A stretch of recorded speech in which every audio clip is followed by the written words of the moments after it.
देखो, हम पढ़ेंगे ऐसे लोक देवताओं की जन्म कब हुआ था, किस जाति के हैं, किस जाति के नहीं हैं। ठीक है, ये चीज़ पढ़ेंगे। तो सबसे पहले लोक देवता सबसे पहले पढ़ेंगे गोगा जी। तो देखो, गोगा जी का जन्म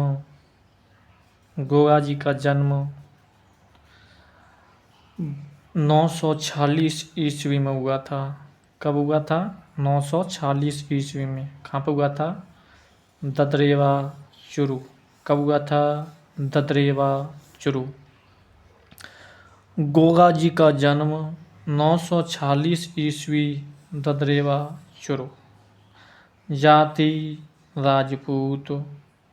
ठीक है, जाति राजपूत। गोत्र चौहान। तो गोगा जी का जन्म 946 ईस्वी में कहाँ पे हुआ? ददरेवा कहाँ पड़ता है? चुरू में। तो गोगा जी का जन्म 946, ददरेवा चुरू। जाति राजपूत, गोत्र चौहान। ठीक है, इसके बाद आएंगे तुम्हारे रामदेव जी। देखो, रामदेव जी का जन्म 14वीं सदी में हुआ था। 14वीं सदी में। कब हुआ था? 14वीं सदी में। कहाँ पर हुआ था? उंडू कश्मीर। उंडू कश्मीर, शिव तहसील, बाड़मेर। ऐसे देखना।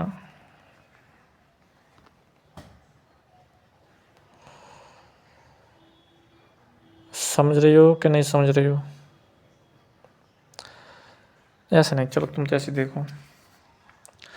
तो रामदेव जी का जन्म 14वीं सदी में उंडू कश्मीर। कहाँ पर हुआ था? उंडू कश्मीर, शिव तहसील, बाड़मेर। जाति राजपूत, गोत्र तवर। गोत्र तवर। तो रामदेव जी की जाति राजपूत, गोत्र तवर, वंश अर्जुन वंशीय। देखो, गोगा जी, रामदेव जी, पाबू जी, हड़बू जी, मेहा जी, मांगलिया, ये सभी राजपूत जाति के थे। कौन सी जाति के? राजपूत जाति के। लेकिन अगर इनके गोत्र की बात करूं तो गोगा जी का गोत्र चौहान, रामदेव जी का गोत्र तंवर, पाबू जी का गोत्र राठौड़, हड़बू जी का गोत्र सांखला, मेहाजी मांगलिया का गोत्र मांगलिया। ठीक है, तो रामदेव जी का जन्म 14वीं सदी, उंडू कश्मीर, शिव तहसील, बाड़मेर। जाति राजपूत, गोत्र तंवर, वंश अर्जुन वंशी। पाबूजी राठौड़। पाबूजी राठौड़ का जन्म 1239 में। 12×12 12×2 24, 12×3 = 36। तो 3 बार पढ़ो तो 12×3 = 36, और 36 में 3 ही जोड़ दो तो 1239। कोलूमंड फलौदी। कोलूमंड फलौदी। तो पाबूजी राठौड़ का जन्म कब हुआ? 1239 में। कहाँ पर हुआ था? कोलूमंड फलौदी। जाति राजपूत। पाबूजी का गोत्र क्या है? राठौड़। पाबूजी राठौड़। ठीक है, अब देखेंगे हड़बू जी। हड़बू जी का जन्म 15वीं सदी में हुआ था। कब हुआ था? 15वीं सदी में। कहाँ पर हुआ था? बुंडेल नागौर। बुंडेल नागौर। ठीक है, बुंडेल नागौर। पाबूजी राठौड़ का जन्म कोलूमंड फलोदी में हुआ था। रामदेव जी का जन्म 14वीं सदी में उंड कश्मीर, उंडू कश्मीर, शिव तहसील, बाड़मेर में। रामदेव जी का जन्म उंडू कश्मीर, शिव तहसील, बाड़मेर में हुआ था। पाबूजी राठौड़ का जन्म कोलूमंड फलोदी में हुआ था 1239 में। जाति राजपूत, गोत्र राठौड़। हड़बू जी का जन्म 15वीं सदी में भूंडेल नागौर में हुआ था। हड़बू जी का जन्म कहाँ पे हुआ था? भूंडेल नागौर। भूंडेल नागौर। जाति राजपूत, गोत्र सांकला। तो हड़बू जी किस गोत्र के थे? तो सांकला गोत्र के थे। सांकला, काला सांकला, सांक। ठीक है, तो सांकला। हड़बू जी किस गोत्र के? सांकला गोत्र के। हड़बू कैसे याद करेंगे? तो देखो, हाड़ हाड़ कैसे होते हैं? सूखे सूखे। सांक जैसे, सांक कैसे होता है? बीट ठड्डा होते हैं सांक। जो सांक खाए होता है ना सांक, तो हाड़ से तो लगती है, तो हाड़ थे हड़बू जी, सांक थे सांकला। जाति राजपूत। 15वीं सदी में भूंडेल नागौर में। इसको याद रखना, भूंडेल नागौर। तो हड़बू जी का जन्म 15वीं सदी में बुंदेल नागौर में हुआ था। ठीक है।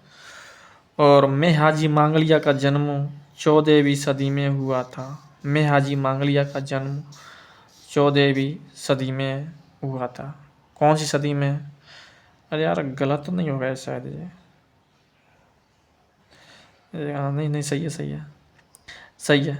मेहाजी मांगलिया का जन्म 14वीं सदी में। देखो हड़बू का जन्म 15वीं सदी में हुआ था भुंडेल नागौर में।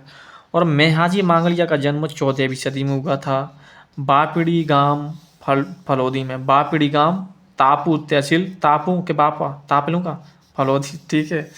बापड़ी गांव तापू फलोदी। जाति राजपूत, गोत्र मांगलिया। ठीक है। देखो हड़बू का जन्म 15वीं सदी में भुंडेल नागौर में।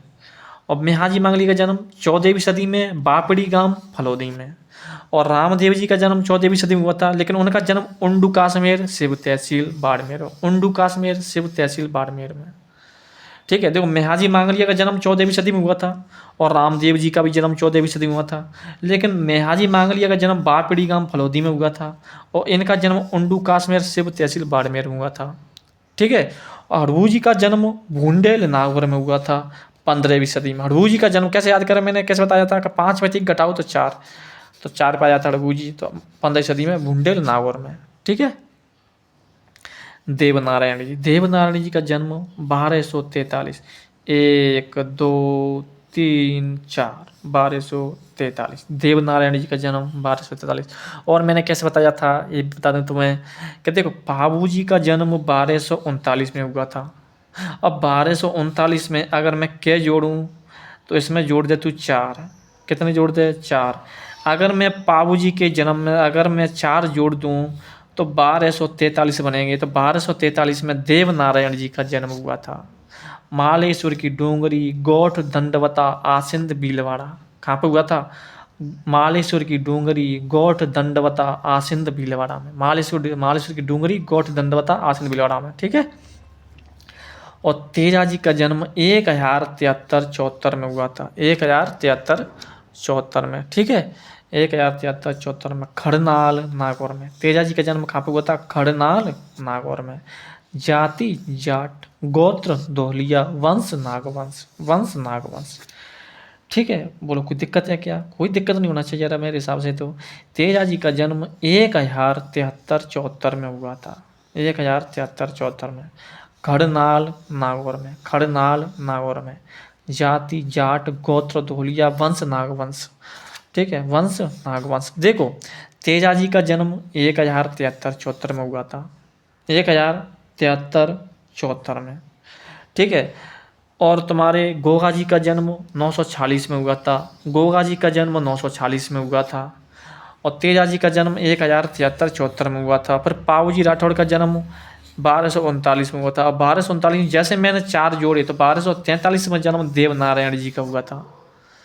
ठीक है। देखो यहाँ से देखो देवनारायण जी, ये 15 सीधा 1243। मालेश्वर की डूंगरी, कोट दंडवता, आसंत भीलवाड़ा, कोलमंड फलोड़ी जाती नहीं। ठीक है। और तेजा जी का जन्म 1073-74, दोनों आ जाते 73। ठीक है। खड़नाल नागौर। देखो हड़बू जी का जन्म तो हुआ था भुंडेल नागौर में, जबकि तेजा जी का जन्म हुआ था खड़नाल नागौर में। जिले तो एक ही है तेजा जी के और हड़बू जी के, लेकिन स्थान अलग अलग हैं। हड़बू जी का जन्म 15वीं सदी में भुंडेल नागौर में हुआ था। कहाँ पर हुआ था? भुंडेल नागौर में। और जबकि तेजा जी का जन्म खड़नाल नागौर में हुआ था। कौन से नागौर में? खड़नाल नागौर में। जाति जाट, गोत्र धोलिया, वंश नागवंश। ठीक है। और मल्लीनाथ जी का जन्म 1358 ईस्वी में हुआ था। 1358 तिलवाड़ा बालोतरा में, या महिवा भी आ सकता है, लेकिन ये सही है। मल लेने के लिए तेल लगाना पड़ेगा बाल में, बालों से भी लगाना पड़ता है बिल्कुल। तो मल्लीनाथ जी का जन्म तिलवाड़ा बालोतरा। ठीक है। मल्लीनाथ जी का जन्म 1358 में हुआ था। 1358 में। कब हुआ था? 1358 में। मल्लीनाथ जी का जन्म 1358 में तिलवाड़ा बालोतरा में। महिवा भी आ सकता है तो कोई दिक्कत नहीं, लेकिन जी जाता है। ठीक है। कोई दिक्कत यहाँ तक? कोई दिक्कत नहीं होना चाहिए। दोबारा देख लो, गोगा जी का जन्म 946 ईस्वी में हुआ था। कब हुआ था? 946 ईस्वी में। ददरेवा चुरू में। ददरेवा चुरू, जाति राजपूत, गोत्र चौहान, गोत्र चौहान। रामदेव जी का जन्म 14वीं सदी में हुआ था। उंडू काश्मीर शिव तहसील बाड़मेर में। उंडू काश्मीर शिव तहसील बाड़मेर में। लेकिन मेहाजी मांगलिया का भी जन्म 14वीं सदी में हुआ था। उनका जन्म बापड़ी गांव तापू फलोदी में। जाति राजपूत, गोत्र मांगलिया। ठीक है। रामदेव जी की जाति राजपूत, गोत्र तंवर, वंश अर्जुन वंशीय। ठीक है। अर्जुन वंशीय, रामदेव जी का वंश अर्जुन वंशीय, गोत्र तंवर, जाति राजपूत। ठीक है। और देव नारायण जी का जन्म देखो, बाबूजी राठौड़ का जन्म 1239 में हुआ था, कोलूमंड फलोदी में। लेकिन इनमें अगर 1239 4 जोड़ूं तो फिर देव नारायण जी आ जाएंगे। और देव नारायण जी का जन्म 1243 में मालेश्वर की डूंगरी गोट दंडवता आसन भीलवाड़ा में हुआ था। ठीक है। हड़बू जी का जन्म भुंडेल नागौर में हुआ था, जबकि तेजा जी का जन्म खड़नाल नागौर में हुआ था। प्रभु जी का जन्म 15वीं सदी में हुआ था। तेजा जी का जन्म 1073-74 में हुआ था, खड़नाल नागौर में। जाति जाट, गोत्र दौलिया नागवंश। और हड़बू जी की जाति राजपूत, गोत्र सांकला। मल्लीनाथ जी का जन्म 1358 में, तिलवाड़ा बालोतरा। ठीक है। अब देखो तल्लीनाथ। देखो तल्लीनाथ का संबंध शेरगढ़ जोधपुर से है। शेरगढ़ जोधपुर से। ठीक है। तल्लीनाथ का संबंध कहाँ से है? शेरगढ़। शेरगढ़ के एक ठाकुर थे, कौन? तल्लीनाथ। तो तल्लीनाथ का संबंध कहाँ से? शेरगढ़ ठाकुर से, शेरगढ़ जोधपुर से। जबकि मल्लीनाथ का संबंध है तिलवाड़ा बालोतरा से। ठीक है। तल्लीनाथ शेरगढ़ जोधपुर। ठीक है। और तुम्हारे पनरा जी का जन्म नया गांव, नया गांव जैसलमेर। नया गांव जैसलमेर। पनरा जी का जन्म नया गांव जैसलमेर। ठीक है। और जवाहर जी डूंगर जी का जन्म बटोर गांव, पाटोदा, सीकर। जाति शेखावत कचावा। देखो जवाहर जी का जन्म बटोर गांव में हुआ था, जबकि डूंगर जी का जन्म पटोदा गांव में हुआ था, पाटोदा गांव में। जवाहर जी का जन्म बटोर गांव में और डंगर जी का जन्म पाटोदा गांव में। लेकिन जिला एक है ये, सीकर। और जाति शेखावत है। जवाहर जी की जाति शेखावत है और डूंगर जी की जाति कचावा है। लेकिन जुंझार जी का जन्म कहाँ पर हुआ था? इमलोहा गांव में। जुंझार जी का जन्म कहाँ पर हुआ था? इमलोहा गांव, नीम का थाना सीकर में। नीम का थाना सीकर। ठीक है। तो जुंझार जी का जन्म इमलोहा गांव, नीम का थाना सीकर में हुआ था। ठीक है। और कल्लाजी राठौड़ का जन्म 1544 में हुआ था। कब हुआ था? 1544 में। सामियाना गांव, मेड़ता नागौर में। देखो कल्लाजी का जन्म मेड़ता नागौर में हुआ था। और एक मेड़ता नागौर में ने भाल बताया था किसके बारे में? किसके बारे में बताया था बताइए तुम? तो वो मैंने बताया था किसके बारे में? मेड़ता नागौर। खैर मेड़ता नागौर यार, नागौर। हाँ मेड़ता नागौर। देखो कल्लाजी का जन्म कहाँ पे हुआ था? सामियाना गांव, मेड़ता नागौर, 1544 में। 1544 में मेड़ता नागौर में हुआ था। ठीक है। सामियाना गांव, कौन सा गांव? सामियाना गांव, मेड़ता नागौर। और तुम्हारे तेजा जी का जन्म नागौर में हुआ था। अरबू जी का जन्म भी नागौर में हुआ था। ठीक है। लेकिन उनका देखो अरबू जी का जन्म भूंडेल नागौर में हुआ है, तेजा जी का जन्म खड़नाल नागौर में हुआ है, और कल्ला जी का जन्म मेड़ता नागौर में हुआ है। तेजा जी का जन्म खड़नाल नागौर, अरबू जी का जन्म भूंडेल नागौर, और कल्ला जी का जन्म सामियाना गांव मेड़ता नागौर। ठीक है। और रूपनाथ जी का संबंध कोलूमंड फलोदी से है, क्योंकि जब बाबू जी के भतीजे थे तो वो तो तुम्हें पता ही है। वीर फत्ता जी, फत्ता चलेंगे साथ साथ चलेंगे, फत्ता साथ साथ। तो फत्ता जी का संबंध या जन्म सातू गांव जालौर, गज्जारड़ी परिवार में। गज्जारड़ी परिवार। ईलो जी तो मैंने बताया जालौर, बालोतरा, बाड़मेर जैसे इनसे संबंधित है। देव बाबा का संबंध किसे? नगला जहाज भरतपुर से मैं बता चुका हूँ। ठीक है। नगला जहाज भरतपुर, इन्हें ग्वालों के देवता भी कहते हैं देव बाबा को। पशु रक्षक देवता, पशु चिकित्सक देवता भी कहते हैं ग्वाला बाबा को। भंवर बाबा, इन्हें बहुलिया का देवता कहते हैं। संबंध नगला जहाज भरतपुर। देखो देव बाबा और भंवर बाबा, देव बाबा और भंवर बाबा, इन दोनों का संबंध नगला जहाज भरतपुर से है। किसका? देव बाबा का संबंध नगला जहाज भरतपुर से। भंवर बाबा का संबंध नगला जहाज भरतपुर से। देव बाबा को ग्वालों के देवता कहते हैं, पशु चिकित्सक देवता कहते हैं, लेकिन भंवर बाबा को भंवर बाबा बाबा भंवर भंवर बभुल्या, तो बभुल्या के देवता कहते हैं। और विज्ञा जी का संबंध रीडी गांव बीकानेर में, रीडी गांव बीकानेर में। बात समझ में आई कि नहीं आई? ठीक है, अब पढ़ेंगे हम क्या पढ़ेंगे, देवताओं के उपनाम, देवताओं के उपनाम। ठीक है, तो हमने क्या देखा था, देखो हमने हमने पहली क्लास में ये देखा था कि देवताओं का सामान्य परिचय, जैसे देवताओं के परिवार में कौन कौन रहते हैं, चार मतलब इनके पिताजी का नाम, मम्मी का नाम, और भाई बहन गुरु, ये तो देखा था हमने पहली क्लास में। अब की क्लास में हमने ये देखा था कि मतलब किस लोक देवता का किस क्षेत्र से संबंध है, इनका जन्म कब हुआ था, कहाँ पे हुआ था, यही देखा था। ठीक है, और अगली क्लास में एक क्लास हो लेंगे बस, उसमें लेंगे लोक देवताओं के उपनाम, उपनाम लेंगे। ठीक है, तो भाई तुम्हारे कंप्लीट हो जाएंगे लोक देवता। वैसे मैं इनकी पूरी पूरी क्लास डाल चुका हूँ मैं, ठीक है, देख सकते हैं तुम, लेकिन इनके कुछ मतलब बता रहा हूँ मैं। ठीक है, तो ठीक, बाय।